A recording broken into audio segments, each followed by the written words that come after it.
Hello and welcome back to another video on the Wrestle Debate and to another edition of AEW Dynamite Out of 10.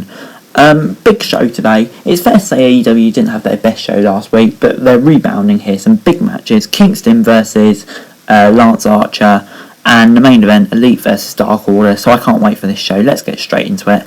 And we start off with Lance Archer versus Eddie Kingston.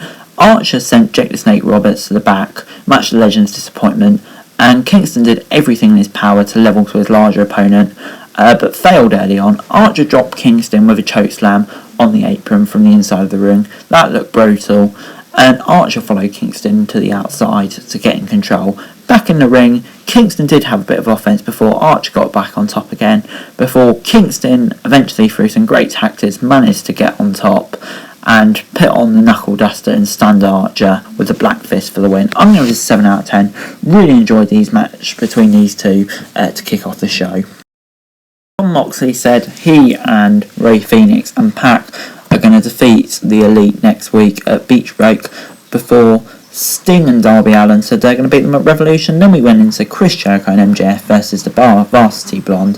MJF berated Garrison before the match, before MJF went outside to get a chair, and they were in control basically for the whole match. Jericho was on the ropes and he got taken down with a drop kick, but that's pretty much the only offense they got, as Jericho and MJF just basically bullied them throughout the match. And Pillman was going for a splash, but they got caught with a Judas effect in midair for the win. The Inner Circle celebrated, but MJF and Sammy Guevara are still having some differences as the match ended. Once again, Pac was berating Kenny Omega and the Elite in a promo before we saw Shaq calling out Cody earlier in the day, and Cody responded. He was going on about life and Brandy having a child, and said that he wanted to face Shaq and Jade Cargill on March the 7th, but he didn't have a mixed tag partner before Red Velvet came out, and it looks like they're going to team. And to be honest, I really don't mind seeing this match. It should be a really interesting one, to be honest. But anyway, next up on AEW, we saw Ryan Nemeth, who is the brother of Dolph Ziggler, take on Hangman Page.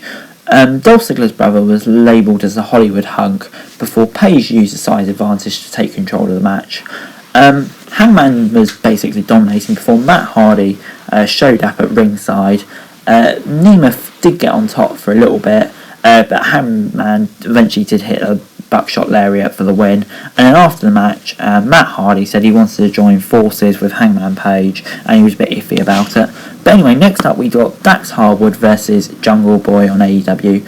As promised, Tully, Cash and Luchasaurus were all handcuffed to each other. Jungle Boy and Dax Harwood stared off at the beginning of the match, before Jungle Boy started off the match really well with a few drop kicks and a series of chops. Jungle Boy countered with a classic side suplex, but Harwood did get on top for a bit during the match.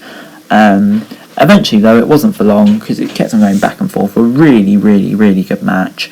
And Jungle Boy managed to lock in the snare trap, and Dax Harwood was forced to tap out. This is a phenomenal match. I'm going to give it an 8 out of 10. Really good. Team Taz then got their say on Sting and Darby Allin before Shanna of AEW Dark took on Britt Baker. Shanna attempted to take down Baker at the beginning, failed miserably, and Baker pretty much was dominant. Shanna did start to mount a comeback, but Baker executed a smooth transition into a crucifix pin for a 2 count, which kind of stopped her momentum. Baker reversed the Tiger Suplex to attempt to trap Shanna in a jaw lock, and Shanna trapped out. I'm going to give it a 6 out of 10. A fairly comfortable win for Britt Baker, and of course at the end of the match, Thunder Rosa attacked her, and to be honest, I can't wait for that match next week. I'll give it 6 out of 10, but hopefully they can move on to some more important stuff once this match has been done next week. MJF and Sammy Guevara were still all arguing before we got the Young Bucks versus the Dark Order. Evil Uno and Carl Anderson got the match underway. Uno got the side headlock before backing Anderson against the ropes. Johnny Hungry got the tag, and he wanted to mix up with the biggest man in the match, Luke Gallows. The Impact Wrestling star, Mock Silver, eventually, as he managed to get on top.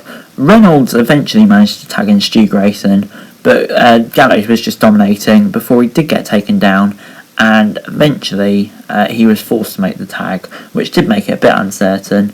But once again, the Elite eventually did get on top, and the Bucks managed to finish the match and melt it over. I'm going to give it an 8 out of 10. Another really, really good match on this week's AEW Dynamite. Overall this week, AEW Dynamite gets a 7 out of 10 from me. After a bit of a shoddy week last week, they really bounced back this week with a really good show.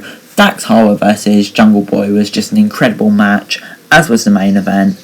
And for me, I think this was the best AEW they've done in a few weeks, so fair play to them. But anyway guys, that's it for the video. Thanks very much for watching. Remember to like, share, subscribe. Remember to follow me on Twitter, link in the description below for daily wrestling news, and subscribe to my channels on the screen right now. That'd be greatly appreciated. Thanks very much for watching. Peace.